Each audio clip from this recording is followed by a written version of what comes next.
Well, ladies and gentlemen, let's welcome the next speaker on stage. His name is Sourabh Kaushal.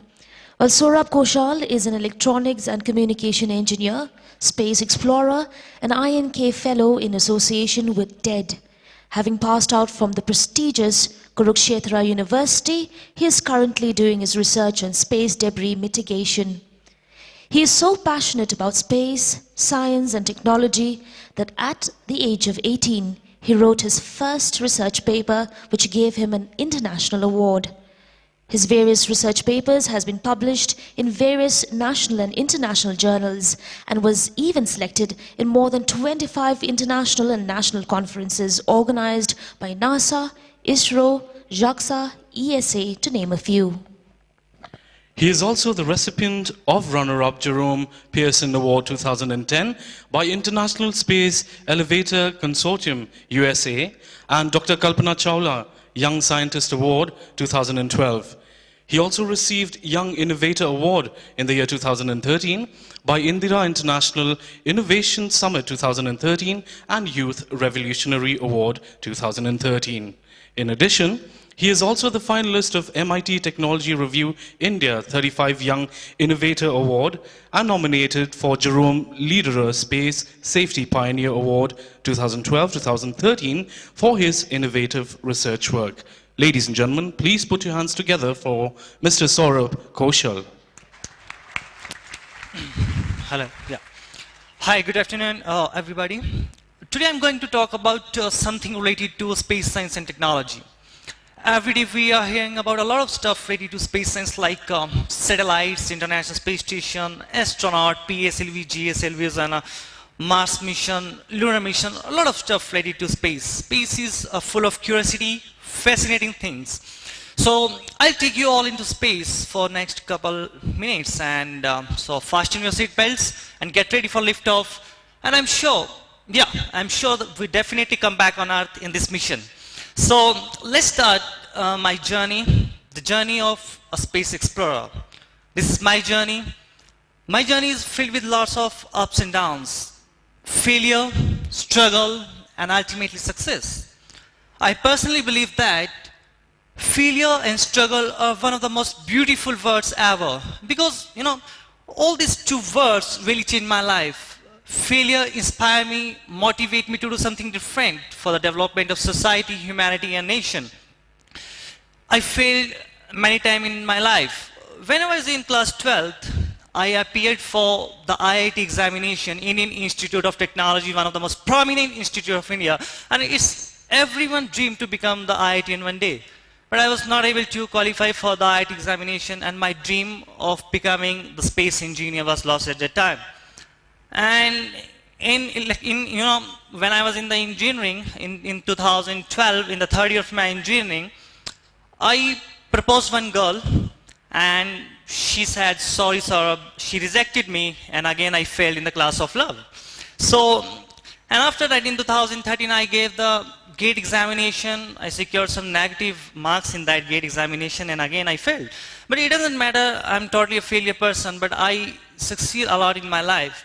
Even that single moment of failure is actually turned out to be the greatest moment of success for me. And success consists of going from failure to failure without the loss of enthusiasm. If you are enthusiastic about your work, definitely you will get success in your life, because the ultimate result of failure is success. So failure is very much important in your life. I'm electronics and communication engineer. I'm 23 years old. I'm basically from a very small district of Haryana in Yamunanagar. When I was in class 12th, I was really interested in the topic of a human life in space. I was always wondering about the questions whether the human life is possible in space or not. Is there any transportation system in space? Is there any pollution in space? How we can communicate with the satellites in space? So I always wondered about this type of question, and I asked this type of question for my teacher, and my teacher always said that you always ask the stupid questions in the class. But I, passionate about space science and technology, and even I was really inspired by Dr. Kalpana Chawla, as she was from our neighbor city, Karnal, and even Dr. Kalam. So I was not able to qualify the IIT examination. My dream of becoming a space engineer, the aerospace engineer, was lost in 2007 or 8. So after that, I got the admission in one private university in Delhi, But when I came to know about the fee structure, that is something about 45 lakh rupees, I dropped that option and I opted for electronics and communication engineering in Kurukshetra University. But still I was passionate about space stuff. So when I was in the first year of my engineering in 2008, I usually bunked my classes and I sit in the internet laboratory and searched about a lot of things related to space science and technology. And one day when I bunked my network analysis class and I sit in the internet laboratory, I found the topic of space debris mitigation very interesting, and I started to assess its history and the recent growth. No doubt, initially I was dissuaded by many people, including the chairman of my college, faculty member, my friends, relatives.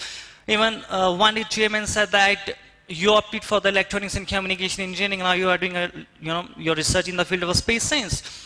You just wasted your time in this type of a research work. Concentrate on your degree, concentrate on marks, and either you'll get the backlog or a supply in your degree. So degree is very much important instead of this your research work. But I was 100% concentrated on my research work, and I proposed some new technologies, how to clean the space junk from space. And at the age of 18 years, I wrote my very first research paper.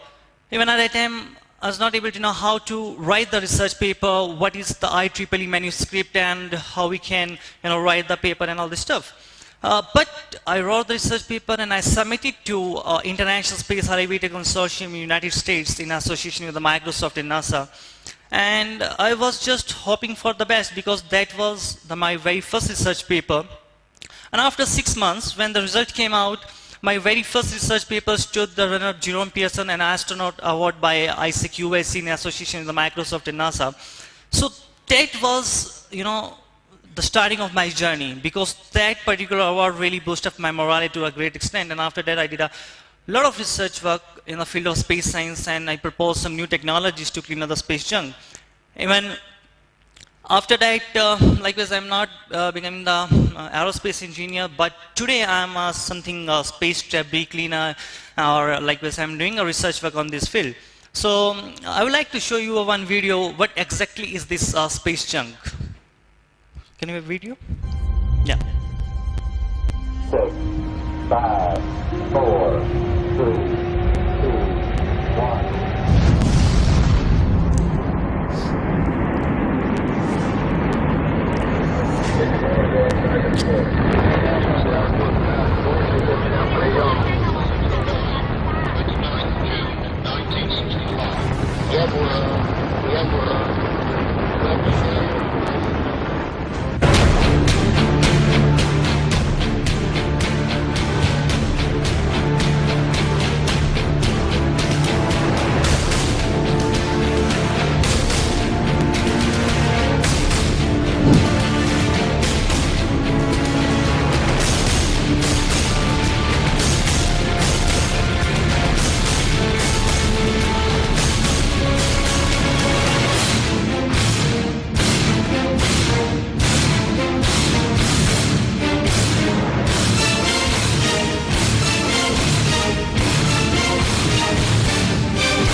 So this is the thing on which I am currently working on, a space debris mitigation. So with the space travel gaining importance, till that after 1957, in 1957, first satellite was launched in space. Till date, 4,900 launches take place in space, and about 45% of our satellites and these type of things are defunctional in space. So the speed of this space debris is very much harmful. It's traveling at a speed of lakhs of kilometers per hour. So there is the biggest problem. Even a small piece of debris, if collided with a space station or a satellite, it will cause a great harm. At present, there are approximately 30,000 pieces of space junk in space having size greater than 10 centimeter, and even a billions of pieces of space junk having size few millimeters in space and traveling at a speed of lakhs of kilometers per hour. So it not only threat to our satellites or International Space Station or another electronics equipment in space, but it also threat to the life of astronaut.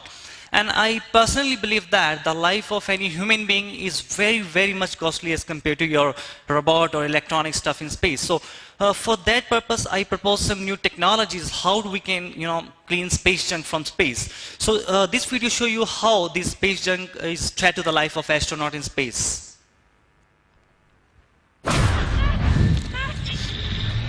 Explorer's been hit. Explorer, do you read?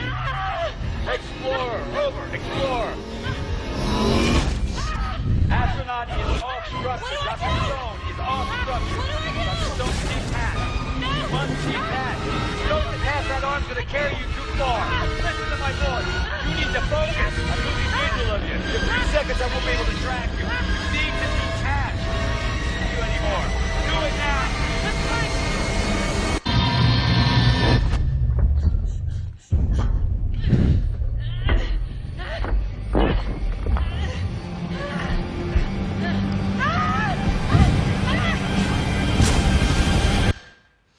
So I proposed some new technologies, and when I was in college in the first year of my engineering, I proposed the first technology, that is the use of nanotube mesh technique using laser and nanobot. As we know, we are living in the 21st century, the century of technologies. We have every technology, likewise artificial intelligence, fuzzy logic controller, nanotechnology. So I opted to use the nanotechnology in space. So in this technology, we are going to make a mesh with the help of a carbon nanotubes, because carbon nanotubes is one of the most strongest material yet discovered as compared to steel. So we are going to use that, and we are using the simple technology of your touch phone cell screen technology in this first technology. So whenever any tiny particle of space junk dashed on this mesh, immediately the sensor will activate and send the message to the laser or the nanobot or a robotic arm in space. So this is the first technology that I proposed in 2008 and 9 when I was 18 years old. And after that, I did a lot of research work, how we can use this space debris thing for some useful purpose in space. As when I was in class 12th, I was wondering about the space colonies in space. So I got the idea, if we can recycle this space junk, because the 45% of debris in space is metallic in nature, so we can easily recycle the debris, and we can construct the structure in space. As every day we are talking about to set up the colonies on Mars or a moon, so we can easily construct the structure with the help of this recycling of space junk. And also we face the problem of energy on Earth. So I got the idea, if we can recycle, after recycling, if we can produce some energy in space. As we know, the space debris is consisted of a metallic in nature, so we can easily use the concept of a fuel cell, and we converted that space debris thing into the energy production, and we can give that energy to International Space Station or electronic equipment in space. So I proposed all this stuff, and I submitted the research proposal in various universities, institutes, and till date my research paper got selected in more than 25 international conferences organized by NASA, Microsoft, and so on. The thing is that I'm not working for any awards or achievement, but I work for the development of society, humanity, and nation. I want to do something different, and I want to, something different for the advancement of technology. That's why I have did this research work. And this is the current technology on which I am working. That is the deorbit kit technology with some of my friends from Canada. So can we have a video? So basically, in this technology, my main target is to clean up the space junk from the low Earth orbit, that is 2,000 kilometers above the Earth's surface. The main problem is that in our low Earth orbit, all the satellites, either it is a communication satellite, weather forecasting satellite, or our International Space Station is also set up in this low Earth orbit. So if, suppose if our communication satellite is collide with the space junk, so ultimately it will create a problem for a common man on Earth. So space technology indirectly help the common man on Earth. So that's why it's issue for us to do something for a common man.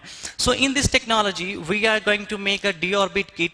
So that deorbit kit is a semi-automatic robotic kit, and we can send that kit with the help of a satellite or a launching vehicle like a PSLV or GSLV in the lower Earth orbit especially.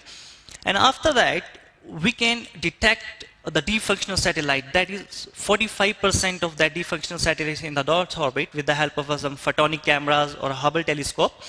Once we'll figure out that defunction satellite, we plug in that piece of deorbit kit technology on that defunction satellite, and after that the boosters and the thrusters are on, and after that we can deorbit that particular piece of defunctional satellite in the Earth orbit. And the thing is that while deorbiting the thing, the temperature of Earth is greater than 1000 degrees Celsius, so we can easily vaporize the defunctional satellite and we clean the 45% of the defunctional satellite.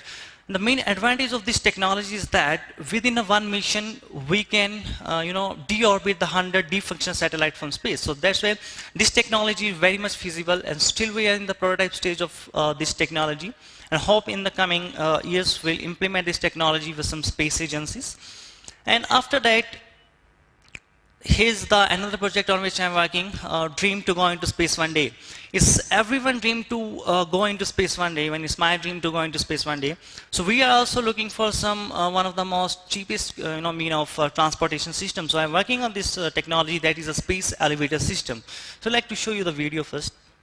Ladies and gentlemen, welcome on board. Please fasten and check your seatbelts. We'll reach Lunar 5 at 17:30 Earth time. We'd like to thank you for choosing STS Transportation.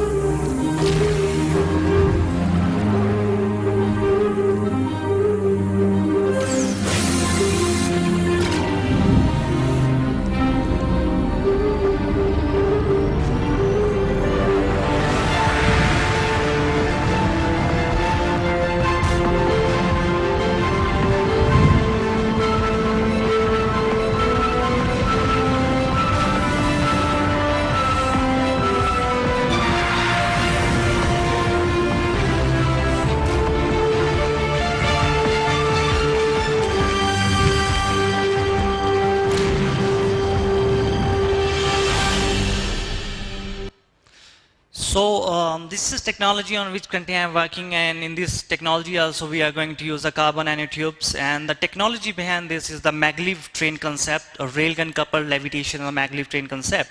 The thing is that if we'll make this technology happen, then definitely we'll send the human being on Moon or Mars, and we can set up a colonies in space, and we can do a lot of experiment in the zero gravity. Likewise, we can do a lot of experiment related to a cancer detection things in the zero gravity. We can send a lot of satellites in space, so that will definitely helpful for a common man on Earth. So this is the current technology on which I am working. And after that, the part second, the big change in my life. I completed my graduation in 2012, and after that, I'm looking for a job. And as I did a lot of research work in the field of space science, so whenever I go for an electronics company for a job, and whenever an interviewer saw my resume, so he or she said that you have done a lot of research work in the field of space science, so it's better you'll go for a space company. It's no job for you in our company. So whenever I go for space company, they said that sorry, you are not an aerospace engineer. It's better if you go in the electronics and communication engineering company. So I faced this type of struggle a lot after my graduation in 2012. But I got a job in one software company in Bangalore in 2012. And I did some internship in that. And after that, I got a job in a Google X Prize team. That's a $30 million project. And they are working on an unmanned lunar rover mission. And one day, the CEO of the company called me in his office and he said that, Saurabh, you stopped all your research work, all your personal research work, all your talks and all this stuff. So I took the decision, and within a 24-hour, I resigned the company because I love my work. I love my work and I'm passionate about my work. So I decided to enter into real world of challenge in order to do something for the development of society.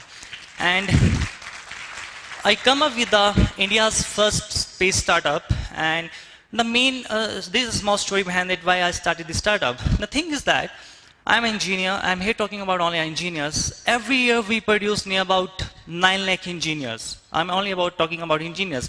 And among 9 lakh engineers, only 1 or 2 lakh engineers get a job because of a hard work or some references or jugaad in India. But the thing is that, what about that rest of 5 or 8 lakh engineers? There are 5 lakh plus 5 lakh plus like 5 lakh. There are about 30 lakh unemployed engineers in India. we are talking about every day about the development of our society, development of our nation. We are always talking about the India should be the next superpower. But still we have near about 20-30 lakhs unemployed engineers in our country. So thing is that 20-30 lakh unemployed engineers still have some innovative ideas or creative ideas in their mind. So we want to give the platform to them. So in our startup, we don't care about your grade. If you have 45% marks in your degree, but if you have some innovative idea, come with us and we'll do the projects and we create the platform for the others. The thing is that we produce 9 lakh engineers per year.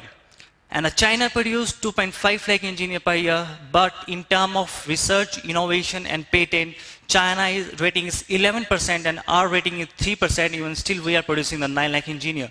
The thing is that in India, there is no proper platform for innovation, creativity and technology. So in our startup, we want to create the platform for others and we want to do something for others. So at the end, the thing is that don't give up on your dreams. Don't think, just do whatever you want in your life. Life is very short. If you are passionate about your work, then go ahead. Definitely you will achieve in your life. So at the end, I like to say that the true sign of intelligence is not knowledge, but imagination. If you have a good imagination, then definitely you will succeed in your life. So always dream, act, and definitely you will do some changes for the society. And always remember to do something for the development of humanity, society, and nation. Thank you.